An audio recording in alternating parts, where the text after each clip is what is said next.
Welcome back, deep divers. Today we're going deep into smart sensing.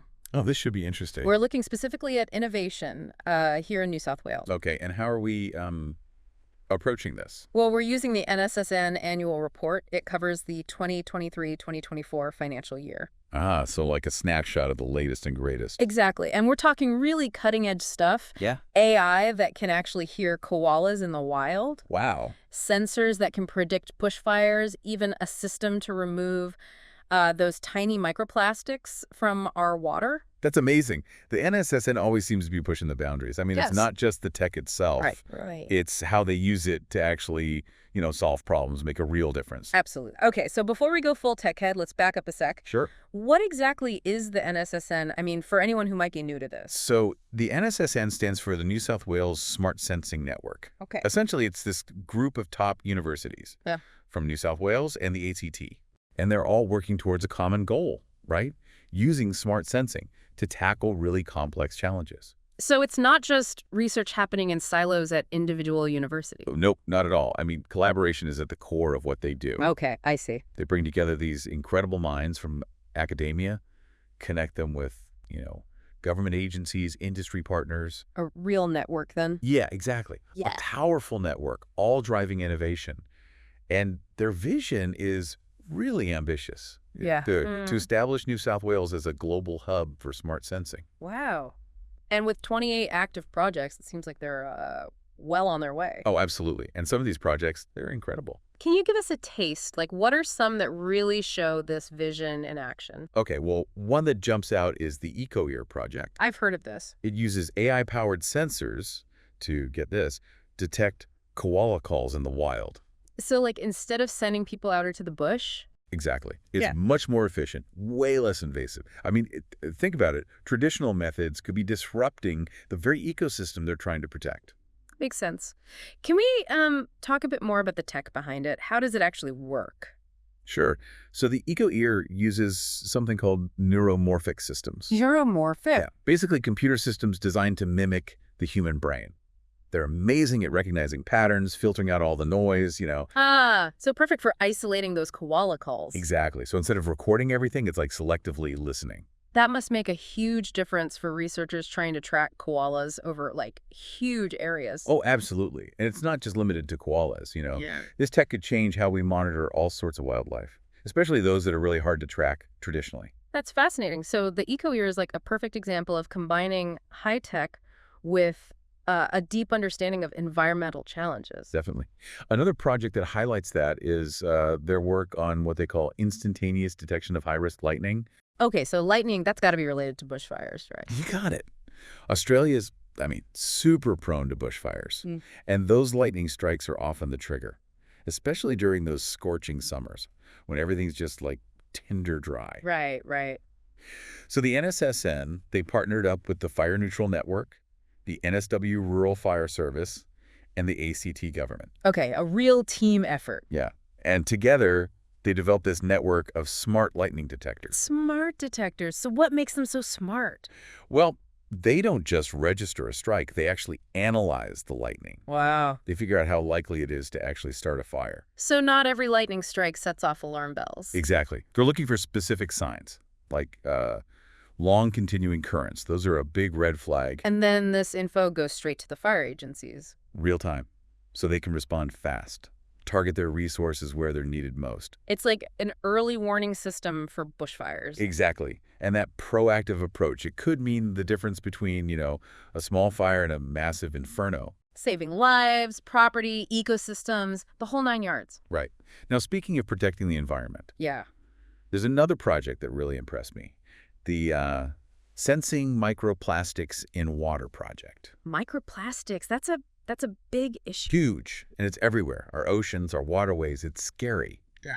But the NSSN, they didn't just stop at monitoring the problem. Oh. They actually developed a system that can remove these microplastics from water. Wait, seriously? They can filter out those tiny, tiny fibers? Yep. It's the world's first scalable microfiber removal system. And they targeted it right at the source. Industrial laundry wastewater. Laundry wastewater. Yeah, apparently since synthetic fabrics, they shed tons of tiny fibers during washing. I had no idea. It's kind of a hidden source of pollution. Yeah. But the NSSN, they saw it. And now they've got a solution that could really protect our waterways. That's incredible. It seems like they have this knack for finding those areas where smart sensing can really make a difference. And the report highlights their big picture plan too, right? Right, their strategic plan.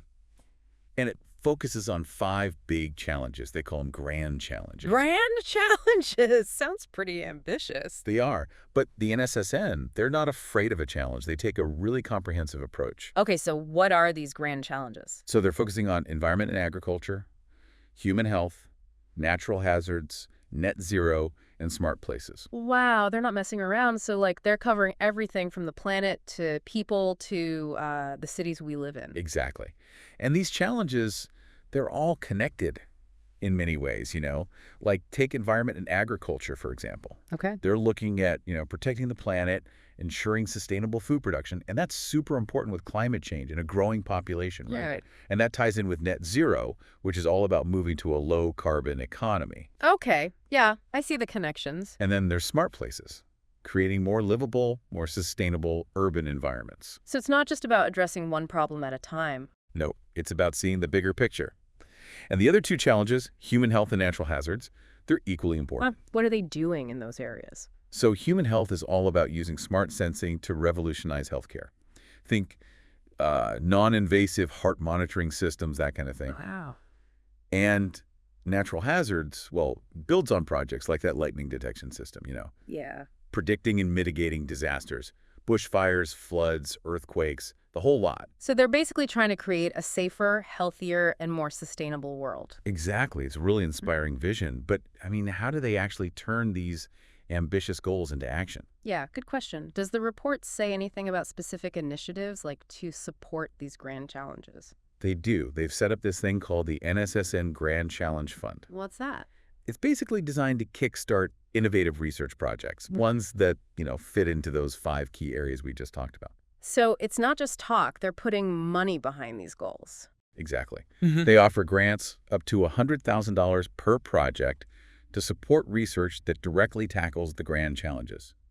But there's a catch. Uh-oh, what's the catch? They require matching or exceeding investment from industry or government partners. So they want to make sure the research is actually, grounded in real-world needs. Exactly. It's about making sure that the research can actually be implemented, whether it's through commercialization, policy changes, actually making a tangible difference. Sounds like a smart system. What do they look for in a successful application? What makes a project stand out? Well, they have a pretty specific set of criteria they use to evaluate each proposal. Want to hear more about those? Absolutely.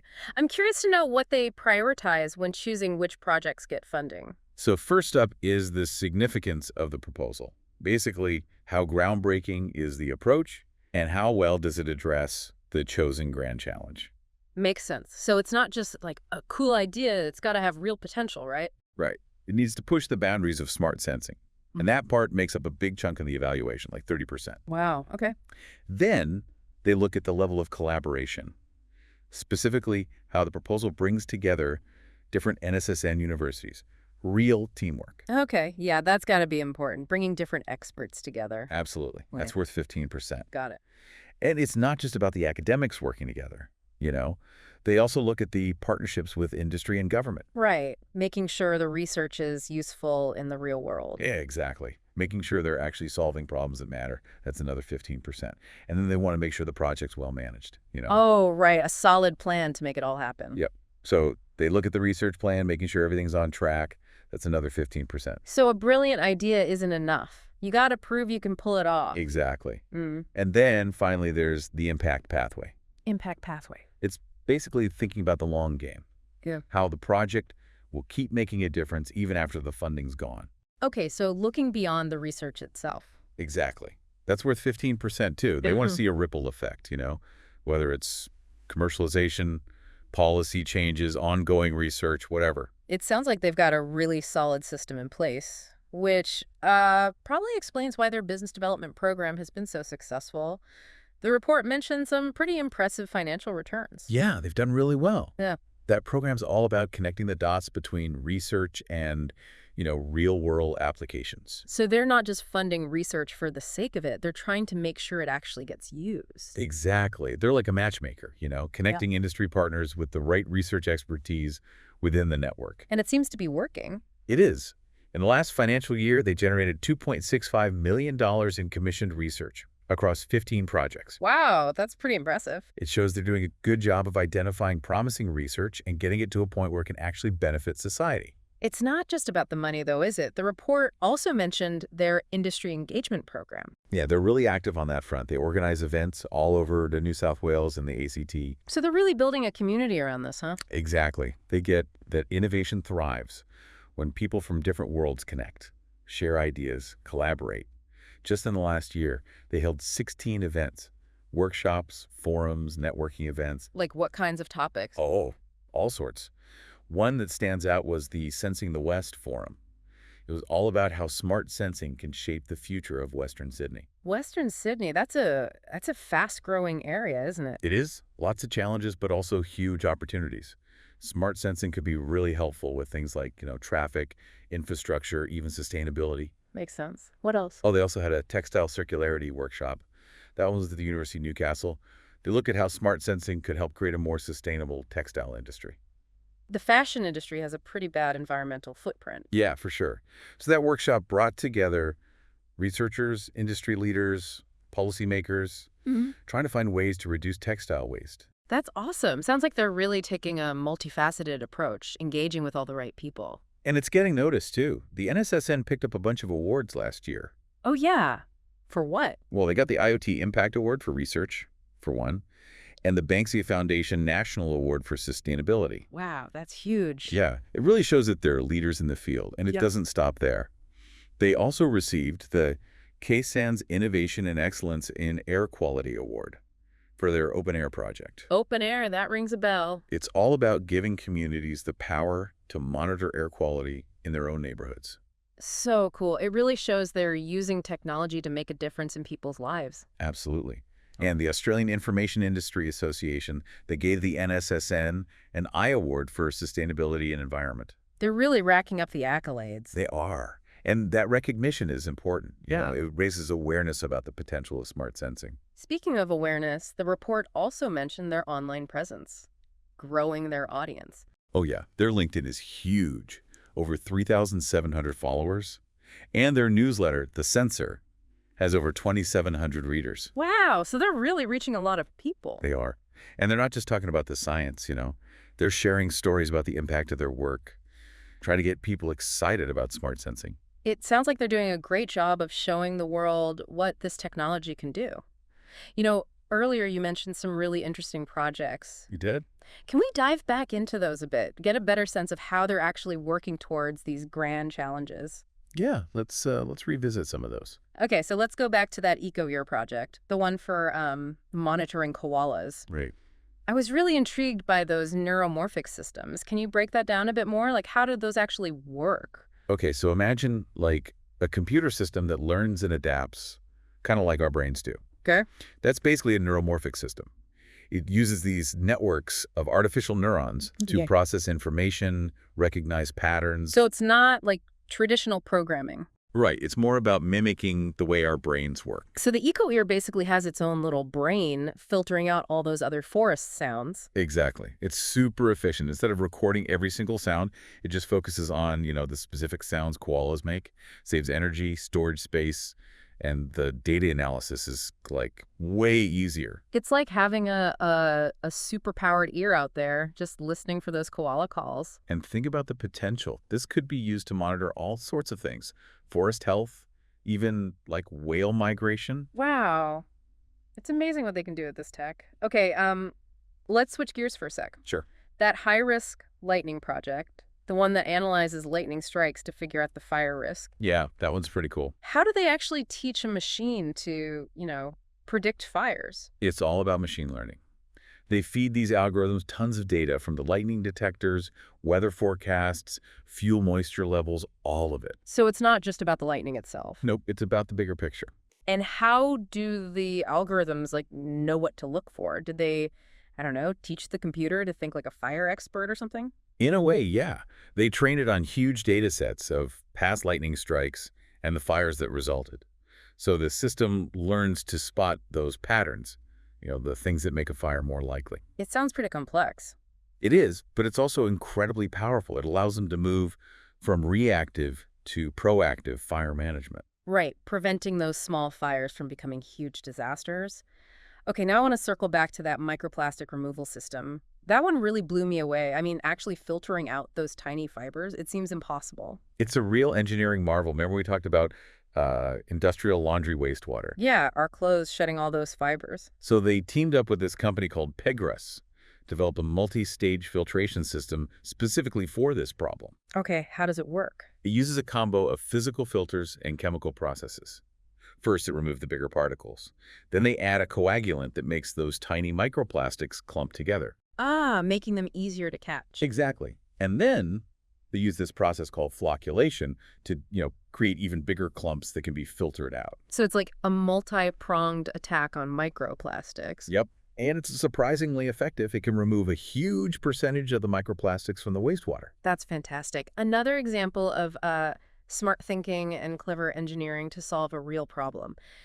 Now, before we wrap up, I want to touch on those 5 grand challenges again. Okay. The NSSN's big picture plan, they've got all these projects underway, tackling those challenges head on. Yeah, they've got some really cool stuff going on. Can you tell us about a few more, just to give our listeners a taste of the breadth of their work? Sure.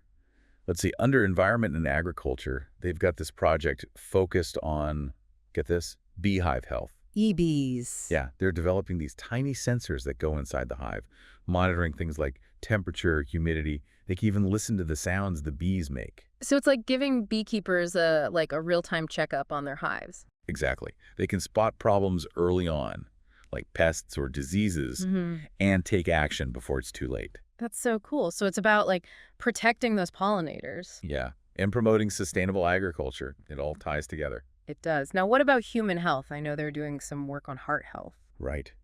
They're developing a wearable device that can continuously monitor things like heart rate, blood pressure, even breathing. So no more going to the doctor for every little thing. Exactly. It's all about empowering people to take control of their own health. Wow. Okay. Any other projects that stand out? Oh, there are tons. Under natural hazards, they're using drones for smoke detection. Oh, yeah, I read about that. Putting drones on top of those water reservoirs. Right. They basically become lookout towers, Yeah. Giving them this amazing view of the landscape. And they can cover so much more ground than a fire tower. Exactly. Early detection is key when it comes to bushfires. Absolutely. Now, what about net zero? I remember seeing something about new solar cell technology. Yeah, perovskite solar cells. They're really promising, but they're expensive to make. So the NSSN is working on a new process to make them cheaper and faster to produce. So making renewable energy more accessible. Exactly. It's all about accelerating the transition to a low-carbon future. It all makes sense. Okay, last one. Smart places. What are they doing to make our cities, smarter and more sustainable?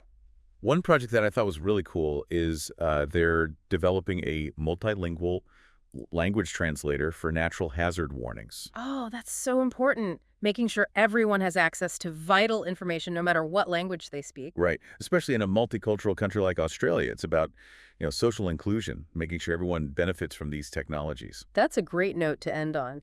This whole deep dive has been incredibly eye-opening. The work the NSSN is doing is truly amazing. It is. It's really inspiring to see how they're using smart sensing to make a positive impact on the world.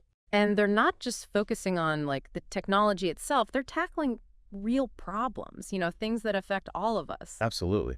And the best part is they're just getting started. There's so much more to come. It's exciting to think about the future of smart sensing and the role the NSSN will play in shaping it.